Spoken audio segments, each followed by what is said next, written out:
Good morning, everybody. Let's call this meeting to order, and please rise for the pledge. I pledge allegiance to the flag of the United States of America and to the republic for which it stands, one nation, under God, indivisible, with liberty and justice for all.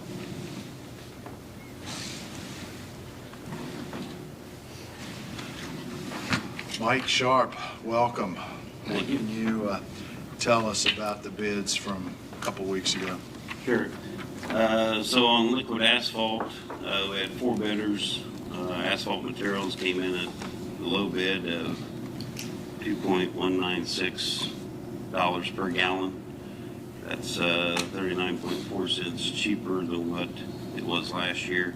But typically we got caught one year where the supplier that we picked could not supply the asphalt, so the liquid asphalt, something went wrong. So what I've been doing, in case we want to do some trial runs and so forth, is just kind of accept all the bids, but I tell them, unless something comes up, pretty much the low bidder will get most all of it. Last year, Marathon was the low bidder, but we hadn't used them for 20 plus years, so we wanted to try their product. So far it looks good, but we kind of want to get it through the winter and kind of make sure it holds up, because we've had some bad experiences with them in the past. So we did use did some trial runs side by sides, but we just want to make sure it's going to hold, or else that can be pretty costly for a person. So are these locked in prices for the year? So they are not locked in prices, but in the last 30 years, I've never known any of them to raise their prices on me. So they've got an escalate, de-escalate clause in there, but they've never have raised their prices. I think most of these people that bid, they kind of lock in their price and get it locked in. So unless there's some major catastrophe, but even during COVID, they didn't raise their prices and things. So okay, good. So you wanted to go with all 4 of them? Correct. Okay. Let's go on to the... Okay, so hot mix in, Milestone and RMX LLC both put a bid in on them. And what we've done in the past is Milestone's kind of set up on the west side of the county over by Cambridge City, RMX is over by Milton, and then Milestone has their plant over by Richmond, so we kind of split it up. So anything kind of on the east side of Central Road, we go with Milestone, and on the west side, we go with RMX. So we'd move to accept both of those bids. Okay. Those do fluctuate in prices, so they have an escalate, de-escalate depending on what it is, and they will change their prices. They set up for a base bid, and then so it's based upon what their cost is, and it stays the same as far as what they will receive, just based on what their base bid will go. Okay. Stone and gravel, IMI, U.S. Aggregates, and Barrett Materials all put bids in. We moved to accept all of them. Kind of do the same thing with them. IMI is kind of on the west side, U.S. Aggs on the east side for their gravel and ice sand. And then Barrett Paving Material has stone, so we use them in the stone. There's a few more those are the main things that we use out of there is ice sand and 11s for the ceiling from IMI and U.S. Ag, and then Barrett's mostly riprap and 53s, but there's some other stones that they did bid. I just didn't put them all in here. Okay.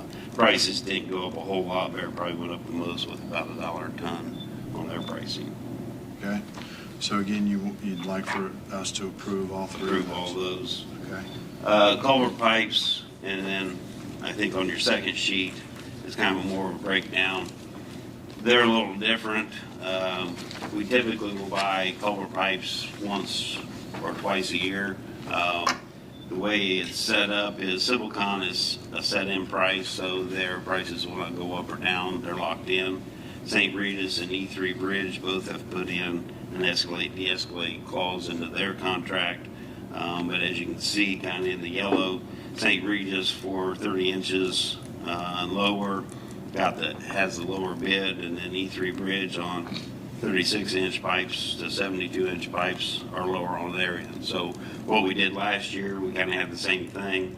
E3, their prices dropped quite a little bit from where they were last year. They were down 13.5% to 18%. St. Regis had the same prices that they put in for last year, and Silvercon was up 0.04%, so about the same as they were last year. So E3 kind of got back down into the bidding area. So what we do is when we go to put a pipe bid in, what I do is I get with St. Regis and E3 Bridge, kind of see what their prices are when we're getting ready to buy, if they've come down or gone up. Compare that with Silvercon, who's in the locked-in price, and then we'll buy from whoever has the lowest prices on those. Okay. So accepting all three of those bids. Okay. So again, your recommendation is to accept all of these bids. Correct.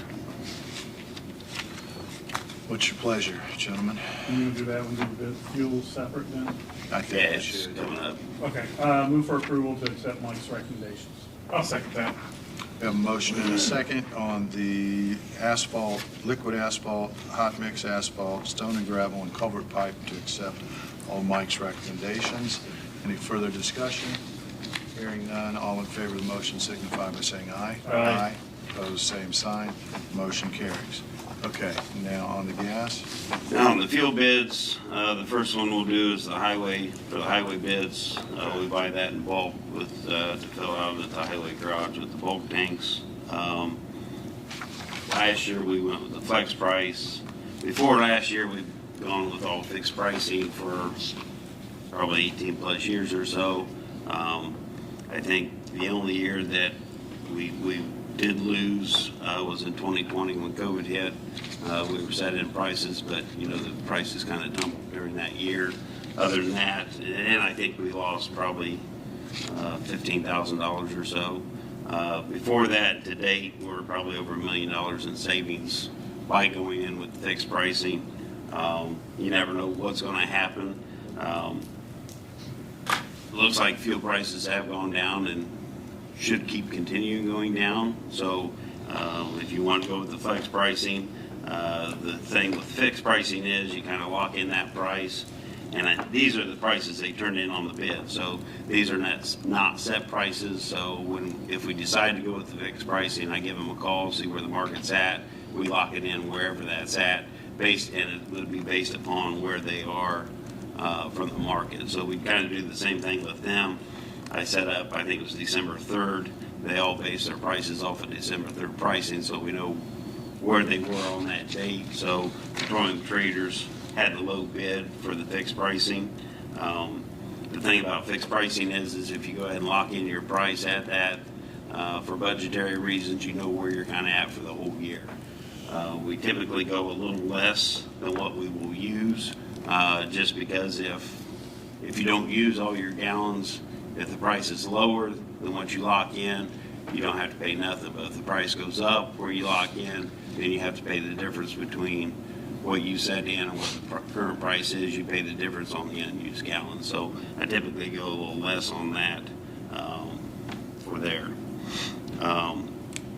So unless you want to change different, I guess my recommendation would be go ahead and do the fixed pricing with the unleaded and the diesel. We would lock in 50,000 gallons for, I think we used around 60,000 gallons last year. The other thing is December typically is your lower month as far as using the pricing on fuel. So when we run out and you get to that November, December of next year, your prices are probably a little lower. So what you don't use, you're going to go with whatever that flex price is, the market price is. So if you do run out, then you're on a lower rate anyway. So your recommendation is Petroleum Traders for the fixed price for both unleaded and diesel? Correct. Okay. I'll make a motion to approve that. Yeah, I'll second it, because I agree that I like the fixed prices, even though I think gas prices and diesel's gonna go down. Could go down. For budgeting reasons, and this isn't our money, it's the taxpayers' money. I don't wanna gamble with their money if they do something, so I'll second the motion and go with the fixed prices. All right, you've got a really good track record, Mike, so I think that makes sense. There's a motion and a second to accept the bid on fixed pricing from Petroleum Traders in Fort Wayne. Any further discussion? Hearing none, all in favor of the motion signify by saying aye. Aye. Opposed, same sign. Motion carries. All right. And then for the non-highway fuel, for the fuel downtown where we go to the fuel pumps, gas stations, there was only one bidder, and that was Keystone Cooperative. Again, their fixed pricing is at $253.14. The de-escalate's 2.3698.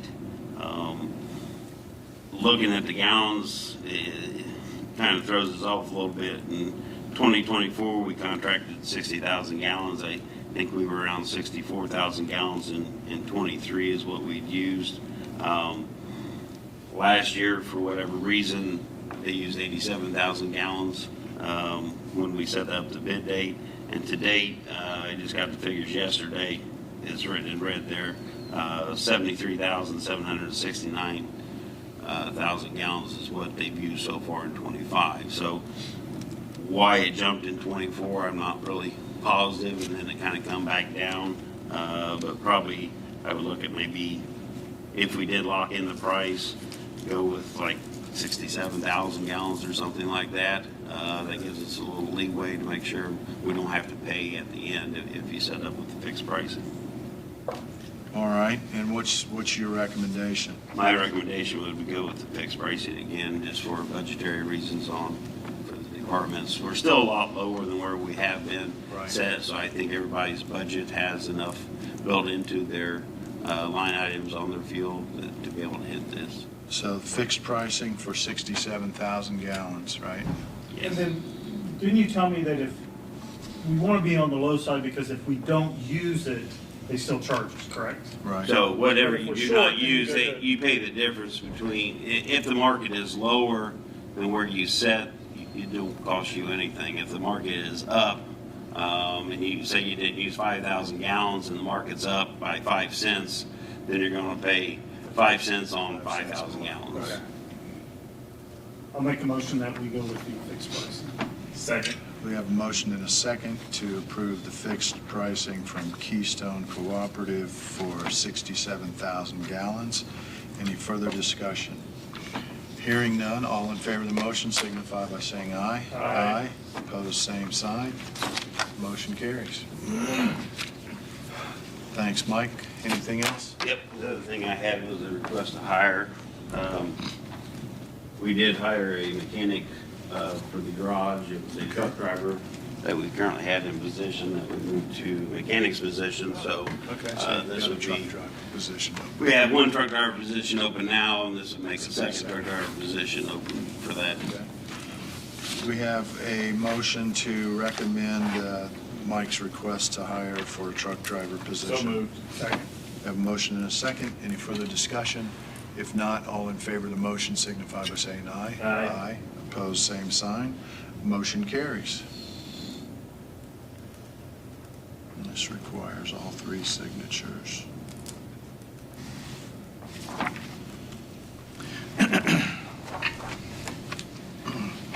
Anything else, Mike?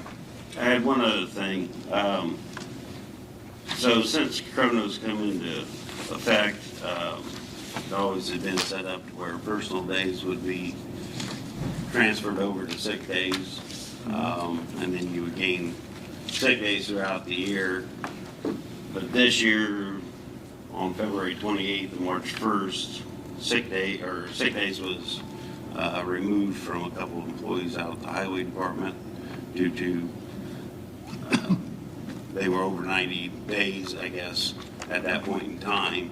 But all the way in the years past, they'd always transferred over to sick days, and that's what the policy kind of says. And then sick days, you would still gain those as they come up. So you can go over 90 days on the personnel policy, but then they took the sick days away. The big thing that arose from this is we had one of the employees that had those days, and there was a medical issue they had this year, so they lost 4 days on February 28th, but then later on in the year, they had became sick and had an issue, so they basically lost 4 days that they could have been used for sick days. So I was just kind of trying to get clarification from that. I did talk to HR about it, and they said that's kind of the way the policy was, but always in the years past, they'd always been transferred over. Before we had chronos, I always let them go up to 90 days, but if they were at the 90 days, I did not transfer that over. When we got chronos in, they transferred over, so I did check with HR at that point in time. They said, no, that's the way it goes. So I apologize to the people that I take days away from, because I felt like I cheated the employees out of days in years past because they didn't transfer over the way I did the policy, but in the new policy. So then they were transferred over and nothing was ever said. So I thought there was a policy change or something, and I was trying to there get was not. clarification. So in fact, the policy is from what, 2009, Kim? So it was apparently the way it was implemented, that they were reduced at the end of the year. But we are going to have a review of the entire personnel policy coming up. Steve is going to be leading that effort starting next year. So we will clarify that, and we'll get back to you. It's not something that I had been involved with. You know, obviously elected officials don't have sick days, so it wasn't something that I had tracked closely, but it appears that we are back on track to actually follow the policy, which is you can accrue up to 90 days of sick leave, and then you don't accrue anymore until you're under 90 days. So if you Since 2009, you had been able to accrue them over. Once you transfer into the new year, you go to 90, but after that, you can accrue above 90. I think it And that's happened that way since it was a 2009. tracking issue more than a policy change. So that'll be part of the review of the policy as we get into that. But I think at the moment, I think we're back to following policy, and the software has been corrected, as I understand it. Is that correct, Kim? That So is that correct. it does not do that. But the sick days still stayed in. So you still gain sick days, so you're still going over 90. I Kronos will don't not believe allow that's correct. anything over 720 hours at this point in time for a 40-hour week. But it Which would be- did. They removed it in February, March, but the sick days stuff still occurred, and they're over 90 now. So I guess my perspective on that, and again, we're going to get into this with a review of the policy, but my perspective is people apparently received more than the benefits that were intended for them to receive for several years, and now we're following the actual policy. So be happy to discuss this more with you offline, but I think that's where we're at right now. Okay. And I just want to clarify that of my disagreement. And I know one person More than will be welcome. given days back anyway. It doesn't make a difference. It just affects this one employee who would have lost days. And so I would like to discuss it further if you'd like, and be able to give those days back to that person. Yeah, I'd say let's sit down with HR. with HR, and we'll See if we can sort work it that out. And Because see what the if discrepancy. it's been running that way since 2009, then all of a sudden we're in 2025 and there's a change and nothing was ever put out there and tell the people, then I think that's a wrong issue. Well, and again, there was no change. There was a change. There was no change to the policy. I understand that part. Okay, we'll talk more about it offline. Okay. All right, thank you. Thank you. Steve, I think you're next. Not much difference from the projects that we talked about last week, but just a couple things. Merry Christmas, Mike. Merry Christmas. On the cameras that we talked about at that workshop, and remember there were a couple of questions that were raised. The first question was, will these cameras that we purchase track with the microphones? And the contractor's response was, yes, they could, But since we're going to have this TriCaster that makes them track, he thinks that you need to pick one or the other. And because of the microphone array that we use, there's 9 microphones in that box up there. And if there's several different people talking at different locations, it would probably confuse the camera. Go back and So forth. his suggestion is that we keep it so that the TriCaster itself moves the cameras back and forth. Obviously, it's manual. When WCTV is here, they would do it. He will have it set up on on a tablet, so that if it happens to be a meeting that WCTV is not here, we can control it that way. So that would be potentially for a Zoom meeting. Let's say Kim is in here for a Zoom meeting that is not a committee that Right. is recorded, and so she would have to track if she wanted to. people who were participating remotely to see who the speaker was. She'd have to shift the camera angles. And in most cases, it would just simply be touching a button and it shifts the camera. So, and then the second question was,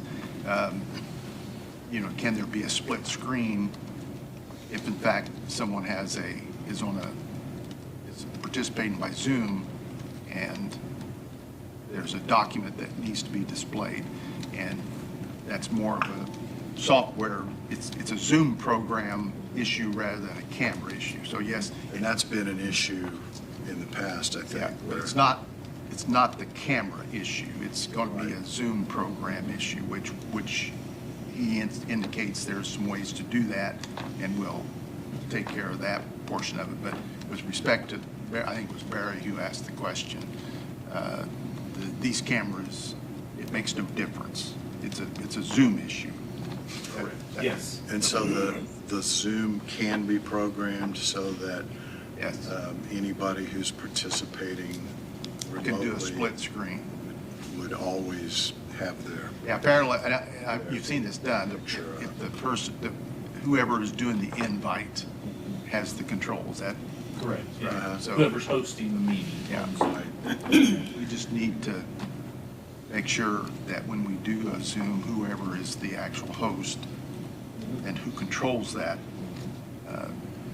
has that knowledge. so it's all Zoom. It's got nothing to do with the technology of these screens. Yep. Okay.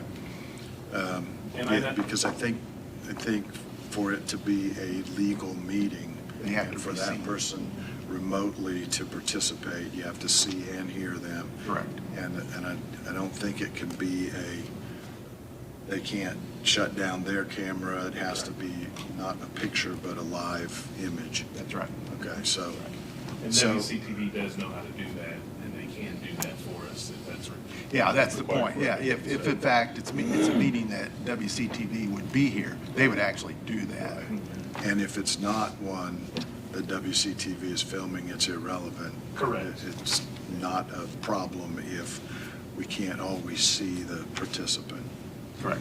Okay. So we're going to go ahead with the cameras, and I'll give you a date as far as installation on that. And he does have the TriCaster. Yes. Just, Wilco has the TriCaster from WCTV. So have you thought more about where you're going to set this up? I want to see it. I don't know what it looks like and what it takes to. See how much room you need. and What kind of wires? I think Is it's only about. it big, wired but- or is it You're wireless? going to have some wires Yeah. running to the station, So so. obviously we wanted someplace where we didn't have wires going across the Right. floor. And that's the question I'd like to get with Rick Wilco on. So, Yeah, there's just and just find out his recommendation on. probably that. There's a space there in the bathroom. Empty stall. Yeah, Just Okay. use my office and Kim's cut a office. window in. there you go. Yeah. That's right, just right on the other side there. Just cut a window in right there. Denny's office used to be wired through that wall. He I was think wired. it was accidentally they punched a hole in it. That's true. He really did. That's He funny. came through the wall. Yeah, He just put a picture over it. yeah, that's true. What else you got, And Steve? then the courthouse front entrance, if you've noticed, there's a about 3 more lights have been installed out there, and they look very nice. We still got confirmation that there'll be, the delivery of the vault top is still the 1st of January.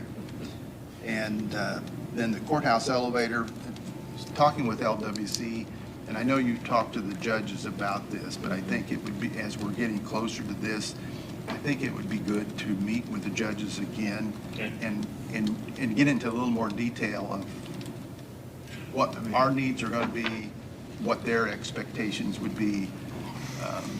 And you're talking about before we go to bid. Before we go so to that bid. Yeah, I think we need to know What they'll accept. they'll accept. Yeah, because, if we accept a bid and that is based on weekends and evenings, We may be back in the same boat. we may not get any bids, so.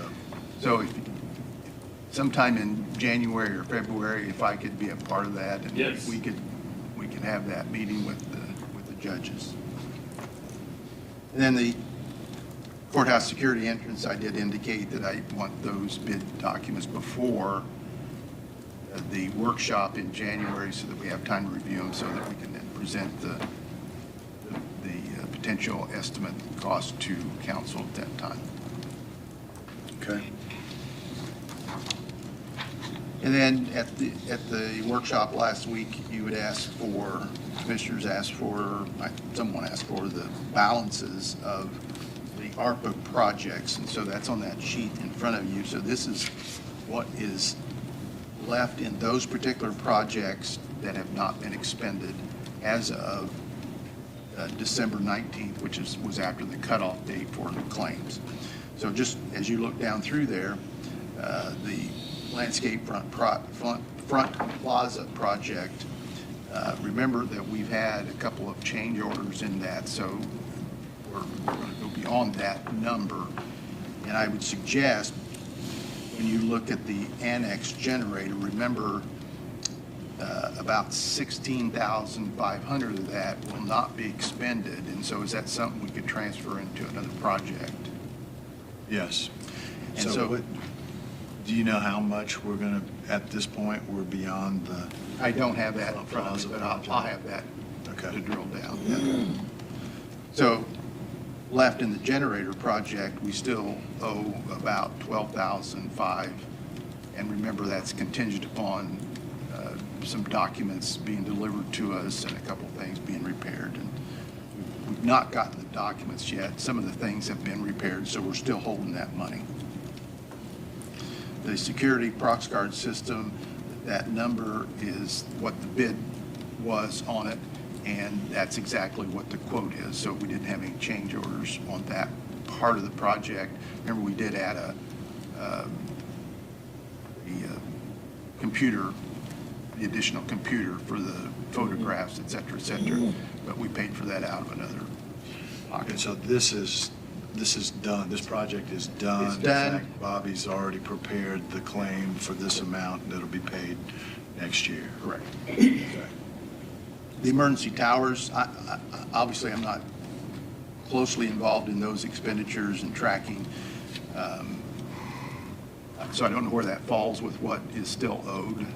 I know you've done some other transferring from other funds, but that's what's left in the ARPA budget.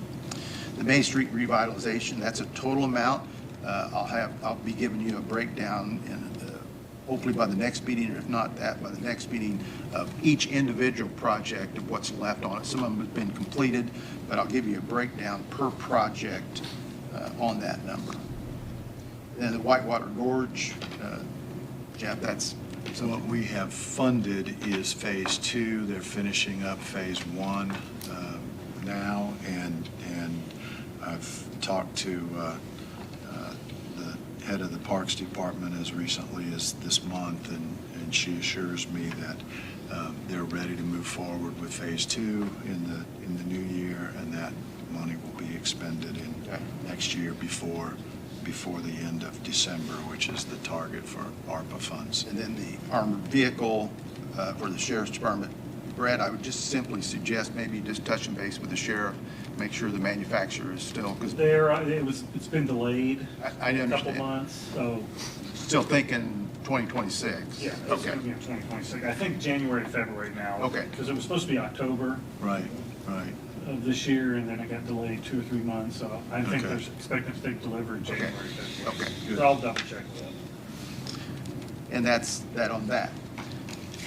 Next thing then, we got our annual notice from American Legal Publishing, and remember, this is the company that we signed a contract with a couple of years ago for codification of our ordinances. It's that time of year. Remember, we didn't do it for about 5 years, and we got caught up, and now we're doing it annually.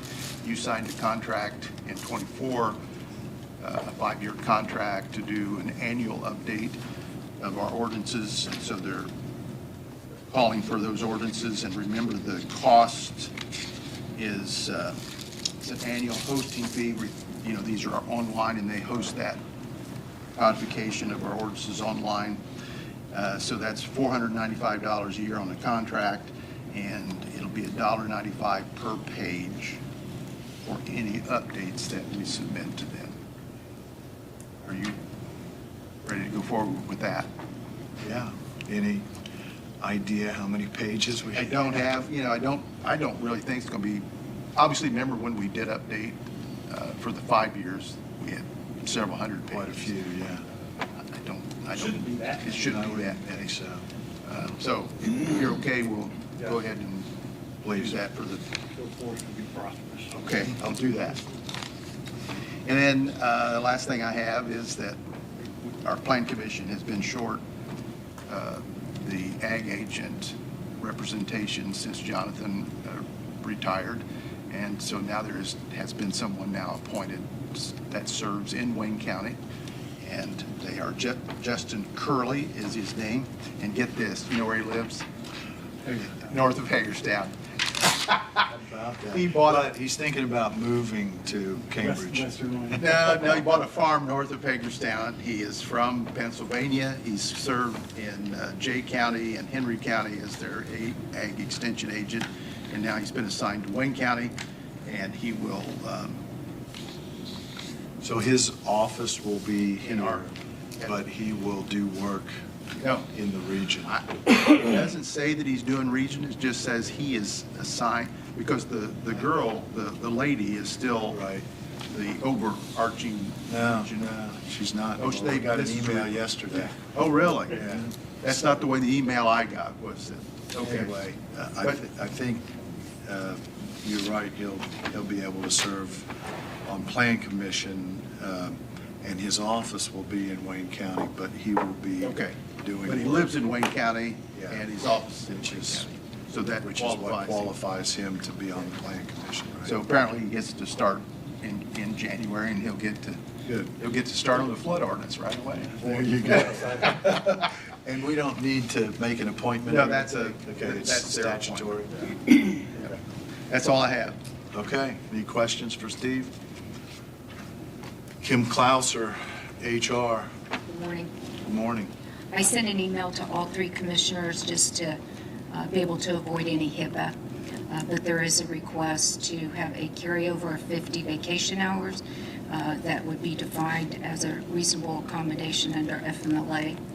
And those hours would start being exhausted on January the 13th. So it's not like they're going to be in a holding pattern for a long time, but January 13th they'll start. And we, just as a reminder, and in the email, this isn't the first request we had under a qualifying FMLA event. Okay, so it's been done in the past? It was done earlier this year. Okay, And that and meets policy? Hmm? It meets policy? Does it meet policy? Yeah. Well, it's an exception Oh, it is an exception. to, only under FMLA, so I Because would not poli- recommend somebody coming in asking for vacation. policy would Because- be that, well, they would lose unused vacation. Right, right. And personal days, and what else would Personal and transfer sick will over as sick? roll over, but vacation would not. Personal and sick roll over to the following year, but personal days roll over as sick days? Mhm. Okay, and vacation days are lost. And to me, this is another reason why we need to get back to work as we go through the personnel policy on the possibility of paid time off instead of these three buckets that are treated differently. And this was So- the same exact scenario as earlier in the year, in the end of 2024, thinking a medical procedure would be scheduled in December to not have to make a request. And, patients are at the mercy of their healthcare provider, and so that did not happen. And it's Okay. exactly the same. So we just need a motion. Motion to make So an moved. exception to the Second. policy. Motion and second. Any further discussion? Hearing none, all in favor of the motion signify by saying aye. Aye. Opposed, same sign. Motion carries. Okay. Thank you. Anything else? I don't think so. We've had enough. Just to follow up on the conversation with the personnel policy, I would suggest that, so the request that Mike brought to you, if you follow the policy, one that's harmed, the one that has the issue is actually the employee. Right. As a department head or elected officials, we should be charged with enforcing your employment policy. So, and there's a provision in the policy that they can appeal the improper application, or what they perceive as the improper application. And rather than, like discussing this here, it would be, I think it'd be be put in writing so that you know exactly what the topic Absolutely. is. And then that gives HR an opportunity to provide you with some supporting documents And I make it a think- little more formal. I think as the personnel policy is reviewed, you should review whether there's an appeal process built into it or whether that might need to be modified and re-communicated to everybody. There is and an make appeal, it- there is an appeal process, and that's what I'm saying. The person harmed by this is actually the employee. Sure. So he should appeal that to Mike, And then Mike should appeal it to us. HR, and then it comes to you. So Right. There should be a process, but again, if it needs to be updated, the process, we ought to do that. And once we have the policy, we need to again communicate that effectively to employees so that they know what the policy is. And we'll cross that bridge when we come to it, but I think because there needs to be a process for us to And I think evaluate. you need in this case specifically, he needs to articulate what policy he's referring to, because what I heard was not accurate. Correct. Unless he's But I reading. think you're right. It should not come to an open commissioners meeting. No, it shouldn't. Before It's a personnel issue. it has gone Through the process. to HR, Yeah, yeah, got an answer at HR, and then they appeal HR's answer. that's right, that's right. Okay. All right, and what are you thinking in terms of the size of a committee as you, or have you had a chance to? One. Just you? Hey, Oh, yeah, maybe two, 3 or 4. Well, and then there needs to be a process to get it out to department heads and elected officials to review and so on, but And we'll- certainly a draft could come from. And we'll solicit, obviously, problematic areas, at least how it's perceived by department heads, elected officials of Right. of the application of it. Okay. Can we get a time frame on this implementation of new policy? Not today. I'm not saying like February, I'm saying like 2026. Oh, yeah. Oh, absolutely. Yep. I swear that on my, I won't do that. Never mind. I swear it on Aaron's life. Oh, my goodness. Don't do that. I won't do that either. All right. Bobby, have you got anything? Okay. Aaron? Cindy, are you going to cover the other items, or you want to do that after claims? I think let's do claims, and we've got some minutes too, don't we? Yep. Make the motion to approve the executive session for the Commissioners on dated Wednesday, December 10th, 2025. Make a motion to approve those. Second. We have a motion and a second to approve those minutes. Any further discussion? Hearing none, all in favor of the motion signify by saying aye. Aye. Opposed, same sign, motion carries. Make a motion to approve Commissioners meeting December 10th, 2025. Second. We have a motion and a second to approve the minutes. Any further discussion? If not, all in favor of the motion signify by saying aye. Aye. Opposed, same sign, motion carries. And the following claims: Centerpoint was paid 12/22/2025. False settlement 12/22/2025. And general claims, gout costs, and jury pay, all dated 12/23/2025. Make a motion to approve those, please. Second. We have a motion and a second to approve claims. Any further discussion? Hearing none, all in favor of the motion signify by saying aye. Aye. Opposed, same sign, motion carries. Mike got out of here without taking this with it. Okay. We'll give it to Kim, actually, I think. And you'll put that on the agenda for the council meeting, okay? Anything else, Aaron? I have nothing else. All right. Brad? I have none. Okay. There's a note here on a request from Milton. I think you all saw that letter from the clerk treasurer in Milton, and we got some feedback from Matthew that the request was for some AED equipment, and Matthew suggested that we refer them to some grant sources before we would consider doing anything in that area. So we will do that and not address their request to the commissioners for opioid funds at this point, but we can hold that in reserve. If for some reason the other funding dries up, we can revisit that. But Matthew seemed pretty confident that there would be money available in the next couple of months, so we'll refer them to that. Anything else? Speaking of Milton, you got the vehicle information to Brian, but he's on vacation or gone or whatever, so next week, is he going to be back next Yeah. week? Yeah, Can you guys check to see, make sure he gets that? sure. That- You've got it, Steve? I've already given it to Ron. Oh, He has okay. it. Okay, well, we'll put it on the agenda for the next meeting, next Other than that, Tuesday. Okay. Mark, anything? All right, if there's nothing further, Bobby, You want to talk about that claim, that what? the claim for, Oh, yes, thank you. Our chamber dues are due.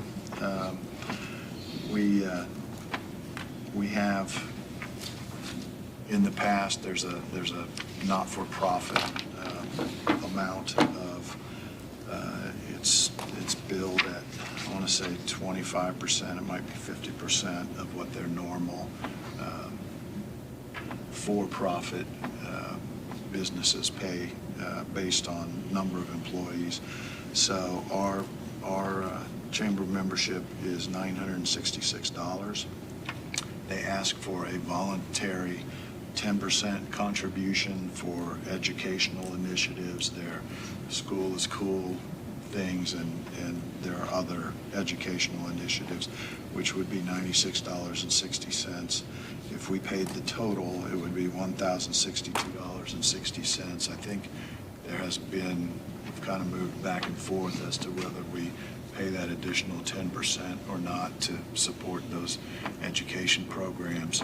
So wanted to bring that to all of you to see which number you think is appropriate. The $966, which is the base membership for not-for-profits with our number of employees, or an additional 10%, $96.60, which makes it a total of $1,062.60 to pay for their educational programs. We've done it both ways. I'm open to either option, but wanted to get I your mean, it's input. $100, but I get it. I didn't know that we joined, they charged us based off our employee count. Do all our employees get the benefit of the chamber then and get their newsletter and emails and? No, but they have the should. benefit of membership, and we certainly, I don't think we've taken steps to send that out to all employees, but we could, because we get them. We're paying for our employees to be Absolutely. members, so Absolutely. they should at least get the invites to dinners and all the other stuff that they do. I wasn't aware of it. Yeah, So- I don't know that we would want to give the chamber the contact information for all of our employees, but that would be an option. But I can check with them and see what they do with other employers and Yeah, why how don't you it's check with that handled. first and, but I'm fine There's paying no- the total. I mean, Okay. I'll Do you make a want motion we approve. to? Okay, at the 1,000. Yeah, that's fine. I'll second that. All right, motion and a second to approve $1,062.60 for chamber membership for 2026. Any further discussion? Hearing none, all in favor of the motion signify by saying aye. Aye. Opposed, same sign. Motion carries. All right, Bobby, anything else? All right, last chance. We're adjourned.